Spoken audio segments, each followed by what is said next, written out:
What's going on, guys? Last time we left off with J Dilla, so picking up on that, we have The Shining, which was, I believe it was the first album that was released after he had passed. Um, there was always the worry that when Dilla passed, maybe there was going to be a lot of subpar material left in the vaults that would get released. This kind of put those fears to rest, because this was a really solid album. Guilty Simpson, Madlib, Pharoah Monch, Busta Rhymes, Common, Black Thought, people that Dilla actually fucked with when he was alive came through for this project, and this is a really great album.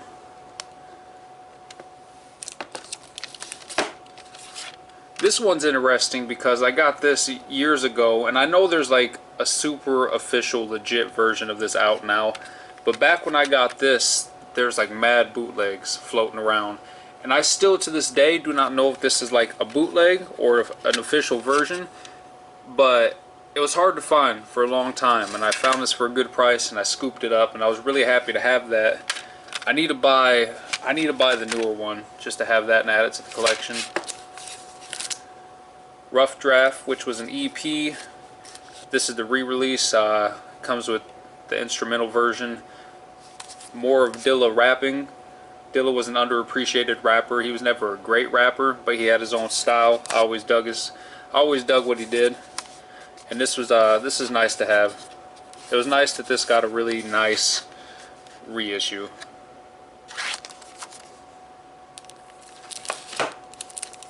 This album was notable because, as you can see, music supervisor Pete Rock kind of oversaw putting this album together. He kind of sequenced it, and I don't know if he picked out the music, but he had his fingers in making sure this was the best that it could possibly be. And as you can see, it features Black Thought, Doom, M.O.P., Raekwon, Havoc, Blue, Fat Cat, like just a super dope lineup.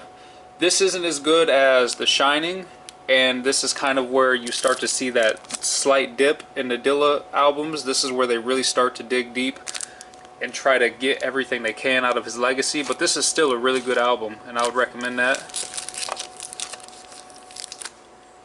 Legendary collaboration, Madlib, J Dilla.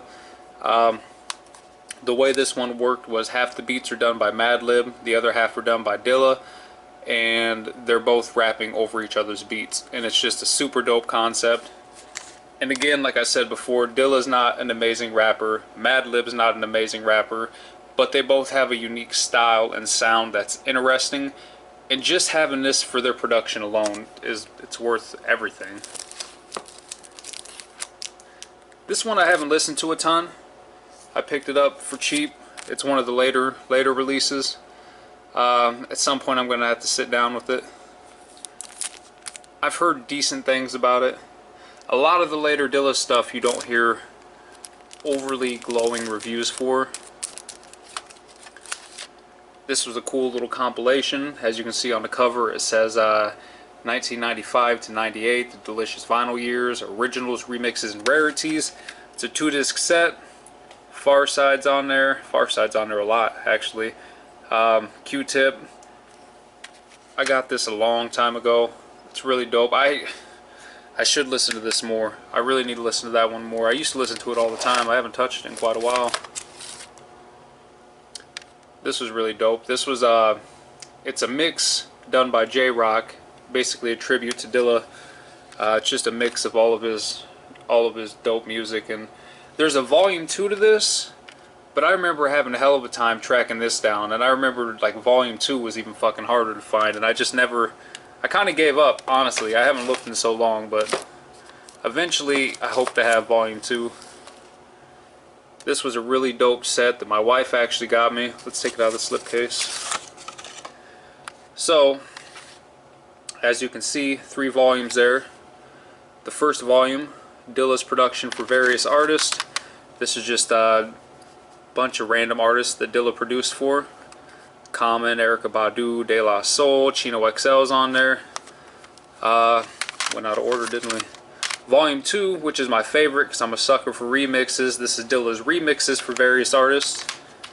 Slum Village, De La, man, Master Ace, like I really love remix albums. Like I love hearing a really dope producer's take on other people's music.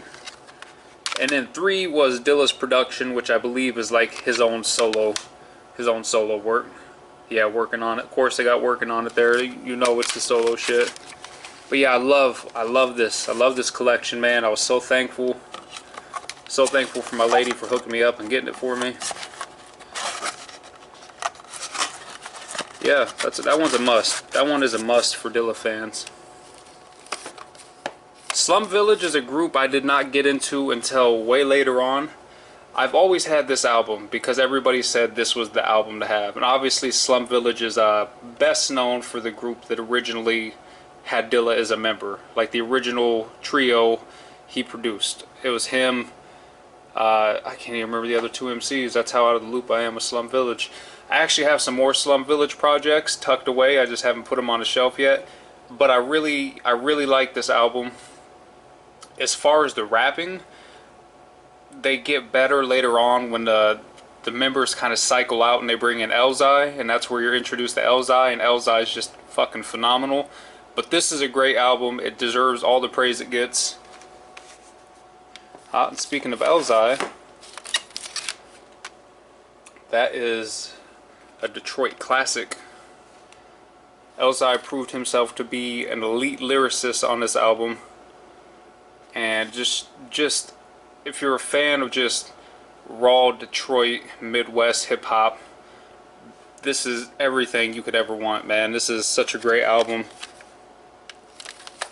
Speaking of raw Detroit hip hop, Fat Cat. This is an artist and an album that does not get nearly as much love as he should and as it should. As you can see, it's got production from Dilla and Black Milk, features from Guilty Simpson. Fat Cat is a dope MC. I really like this album, and it always kind of bummed me out that it never got the respect it deserved. But if you like the Slum Village shit, if you like Dilla's shit, if you like Guilty Simpson, Fat Cat he's a must. Black Milk. I followed Black Milk throughout the early part of his career, and I scooped up, you know, whatever random projects. Like I said, man, I'm from Iowa, so I support a lot of Midwest artists. That's just how it is. I love Midwest artists, so I always supported Black Milk. I had a handful of his early projects, and they were cool. Like, I'm not gonna say unremarkable, but they didn't show what he would grow to be. And then he put out this album right here, which was Tronic. And this album just this was his show and prove album.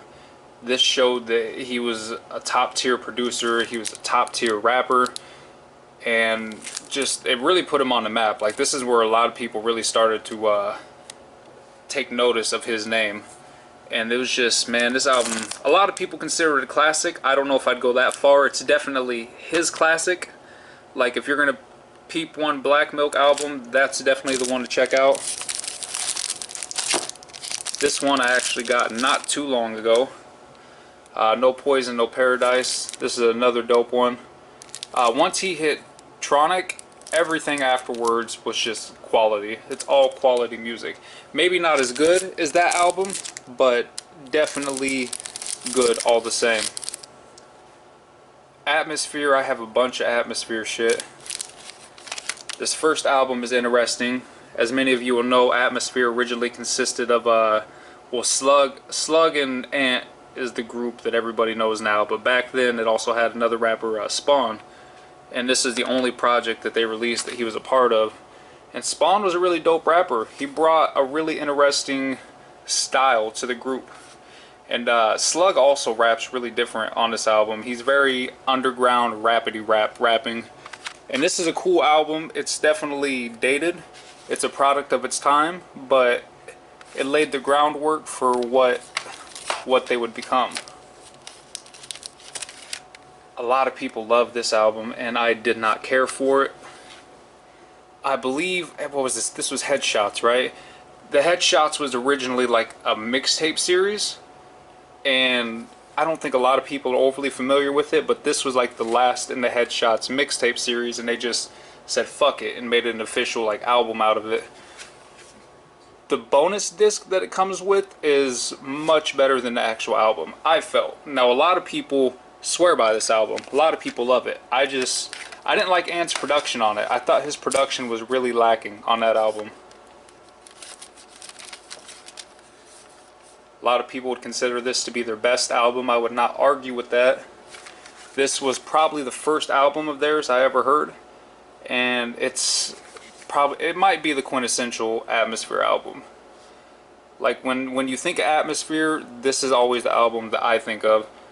I think it might be their best album. I also have they re-released it with the bonus DVD, Sad Clown, a Bad Dub, which is a whole mixtape series we'll be touching on here shortly. But yeah, classic album. Criminally slept on album. This is another one that does not get the respect it deserves.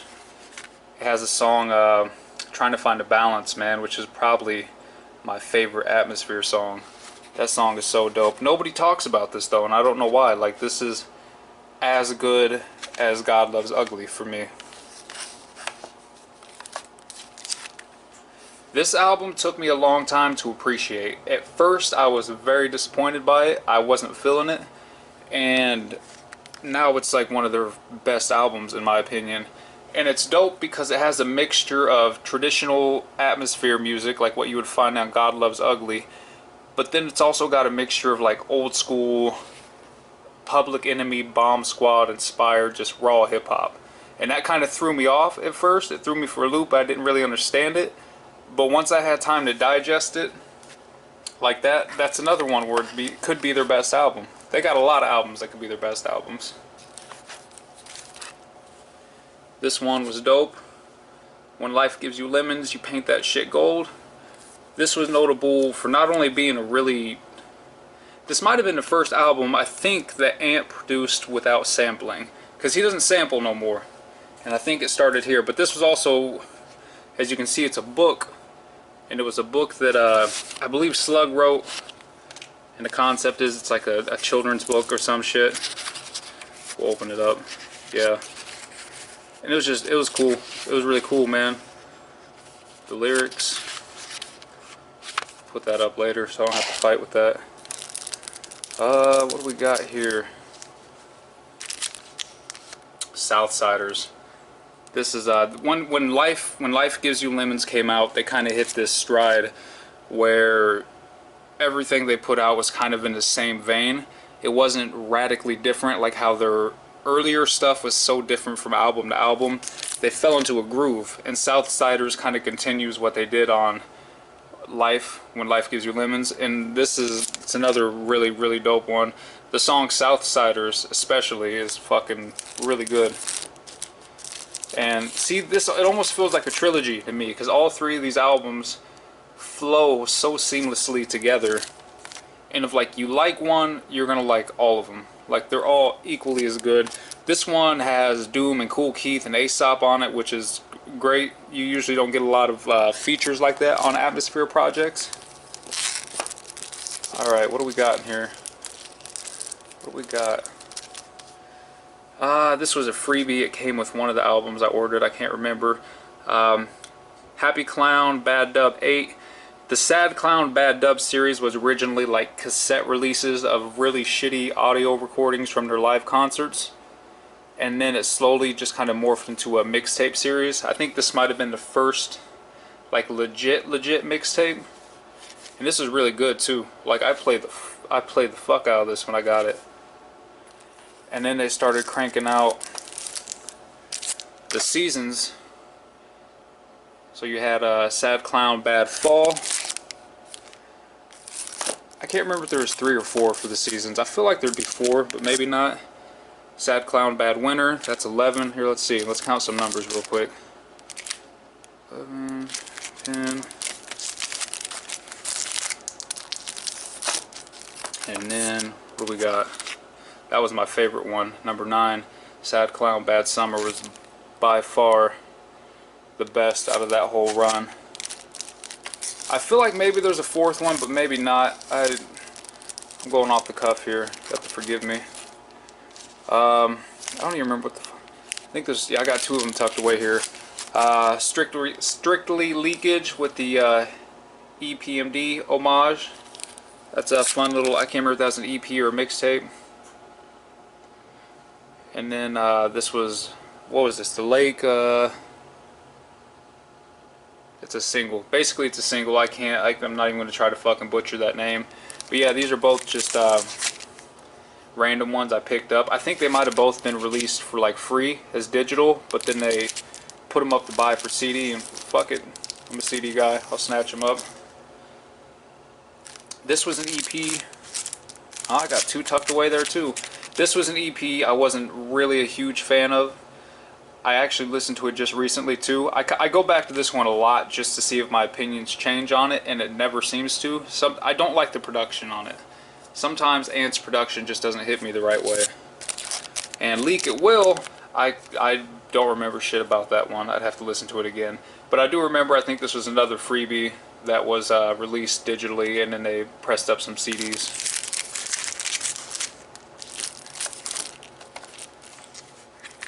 I actually listened to this one recently too.